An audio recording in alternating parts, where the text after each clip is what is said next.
Welcome to Sports Live Media on YouTube. It's you guys, Sports Live, with a extended breaking news update. Today, July 24th, 2025, President Trump has made an executive order called Saving College Sports, and this has a lot of information in it. So the breaking news is he made the executive order, but we're going to go through and we're going to read every bit of what this executive order states. So bear with me. By the authority vested in me as president by the Constitution and the laws of the United States of America, it is hereby ordered, Section 1, Purpose and Policy. College sports are a uniquely American institution that provide life-changing educational and leadership development opportunities to more than 500,000 student athletes through almost $4 billion in scholarships each year.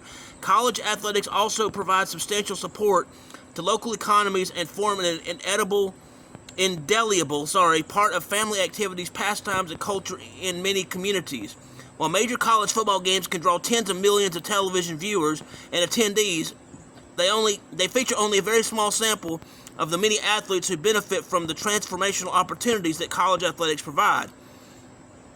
65% of the 2024 United States Olympic team members were current or former National Collegiate Athletic Association or NCAA varsity athletes, and approximately 75% were collegiate athletes. The 2024 United States Olympic team earned 126 total medals, leading the overall medal count for the 8th consecutive Summer Olympic Games. Beyond driving our unrivaled success in an international competition, college athletes are more likely to report better outcomes in important respects during college and after graduation. A substantial majority of female executives at the largest American companies participated in sports during adolescence, many at the high school or collegiate level, and examples of business leaders and former presidents who played college sports are legion. It's no exaggeration to say that America's system of collegiate athletics plays an integral role in forging the leaders that drive our nation's success. Yet the future of college sports is under unprecedented threat. Waves of recent litigation against collegiate athletics governing rules have eliminated limits on athlete compensation, pay for play, recruiting inducements, and transfers between universities, unleashing a sea change that threatens the viability of college sports. While changes providing some increased benefits and flexibility to student athletes were overdue and should be maintained, the inability to maintain reasonable rules and guardrails is a moral threat to most college sports. To illustrate, following a 2021 antitrust ruling from the United States Supreme Court striking down NCAA restrictions, the NCAA changed its rules to permit players to receive compensation for their name, image, and likeness, NIL, from third parties, but guardrails designed to ensure that these were legitimate market value NIL payments for endorsements or similar services rather than simply pay-for-play inducements were eliminated through litigation. Other limits on player transfers among schools were also taken down through litigation. This has created an out-of-control, rudderless system in which competing university donors engage in bidding wars for the best players who can change teams each season. Meanwhile, more than 30 states have passed their own NIL laws in a chaotic race to the bottom, sometimes to gain temporary competitive advantages for their major collegiate teams. As a result, players at some universities will receive more than $50 million per year, mostly for the revenue-generating sports like football. Entering the 2024 season, players on the eventual college football national championship team were being paid around $20 million annually. By the 2025 season, football players at one university will reportedly be paid $35 to $40 million with revenue sharing included. This not only reduces competition and parity by creating an oligarchy of teams that could simply buy the best players, including the best players from less wealthy programs at the end of each season, but the imperative that university donors must devote ever-escalating resources to compete in the revenue-generating sports like football and basketball siphons away the resources necessary to support the panoply of non-revenue sports. Absent guardrails to stop the madness and ensure a reasonable, balanced use of resources across collegiate athletic programs that preserve their educational and developmental benefits, many college sports will soon cease to exist. A national solution is urgently needed to prevent the situation from deteriorating beyond repair and to protect non-revenue sports, including many women's sports that comprise the backbone of intercollegiate athletics, drive American superiority at the Olympics and other international competitions, and catalyze hundreds of thousands of student athletes to fuel American success in myriad ways. Attempting to create some guardrails and shelter from litigation, colleges have adopted a new regime, deciding to pay athletes directly and simultaneously limit the total number of athletes on their campus. Given that the new roster limits by exceeding the scholarship limits they replace will increase the potential number of scholarships available in many sports, the opportunity must be utilized to strengthen and expand non-revenue sports. Simultaneously, the third-party market of pay-for-play inducements must be eliminated before its own insatiable demand for resources dries up support for non-revenue sports. Otherwise, a crucial American asset will be lost. It is the policy of my administration that all college sports should be preserved and, where possible, expanded. My administration will therefore provide the stability, fairness, and balance necessary to protect student athletes, collegiate athletic scholarships and opportunities, and the special American institution of college sports. It is common sense that the college sports are not and should not be professional sports, and my administration will take action accordingly. Section 2. Protecting and expanding women's and non-revenue sports and prohibiting third-party pay-for-play payments. A. It is the policy of the executive branch that opportunities for scholarships and collegiate athletic competition in women's and non-revenue sports must be preserved and, where possible, expanded, including specifically as follows with respect to the 2025-26 athletic season and future athletic seasons. Small letter I. Collegiate athletic departments with greater than $125 million in revenue during the 2024-2025 athletic season should provide more scholarship opportunities in non-revenue sports than during the 2024-2025 season, and should provide the maximum number of roster spots for non-revenue sports permitted under the applicable collegiate athletic rules. Little number I. 2.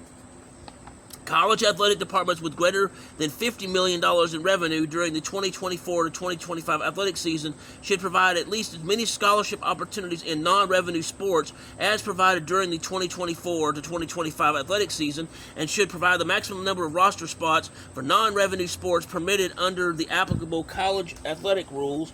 And little letter 3, I3. College athletic departments with $50 million or less in revenue during the 2024-2025 athletic season, or that do not have any revenue-generating sports, should not disproportionately reduce scholarship opportunities or roster sports for sports based on the revenue that the sports generates. B. It is the policy of the executive branch that any revenue sharing permitted between universities and collegiate athletes should be designed and implemented in a manner that preserves or expands scholarships and collegiate athletic opportunities in women's and non-revenue sports. C. To preserve the critical educational and developmental benefits of collegiate athletics for our nation, it is the policy of the executive branch that third-party pay-for-play payments to collegiate athletes are improper and should not be permitted by universities. This policy does not apply to compensation provided to an athlete for the fair market value that the athlete provides to a third party, such as for a brand endorsement.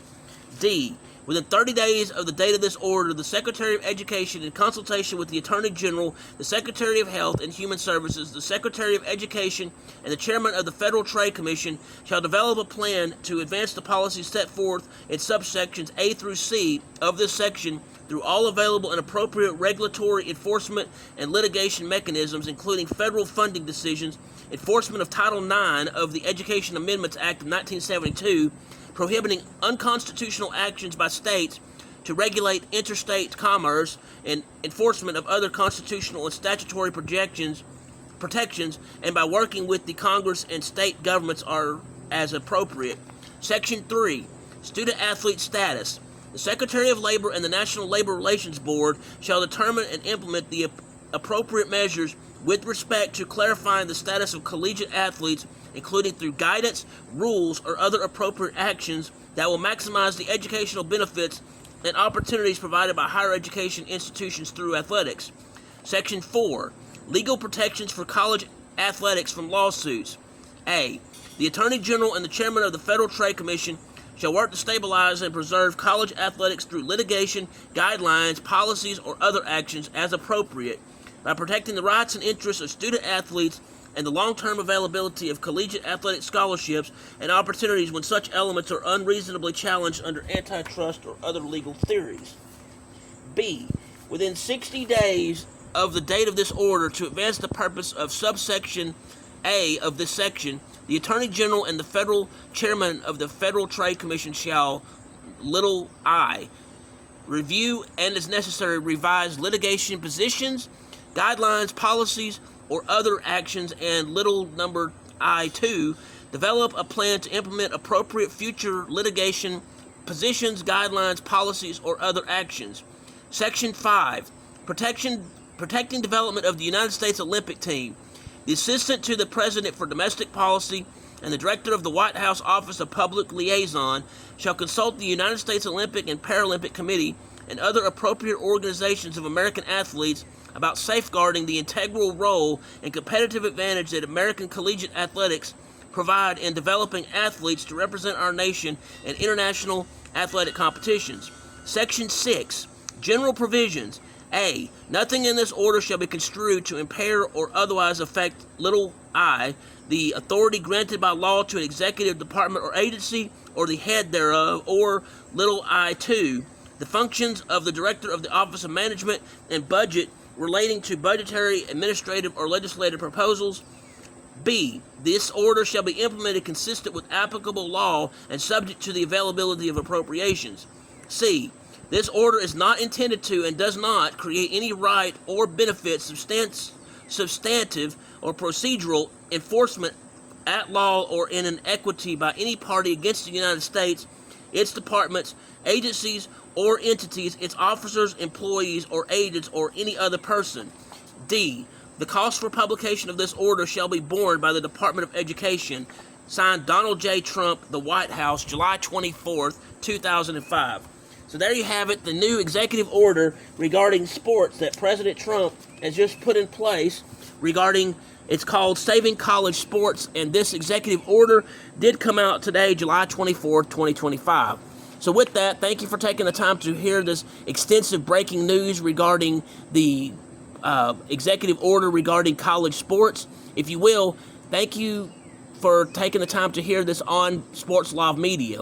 If you will, please hit the like button, please hit the subscribe button, please hit the notification bell so you can be made aware when I'm covering issues such as President Trump doing executive orders regarding college sports, when I have sports action videos, when I have sports education videos, when I broadcast live, or when I have breaking news in the sports world.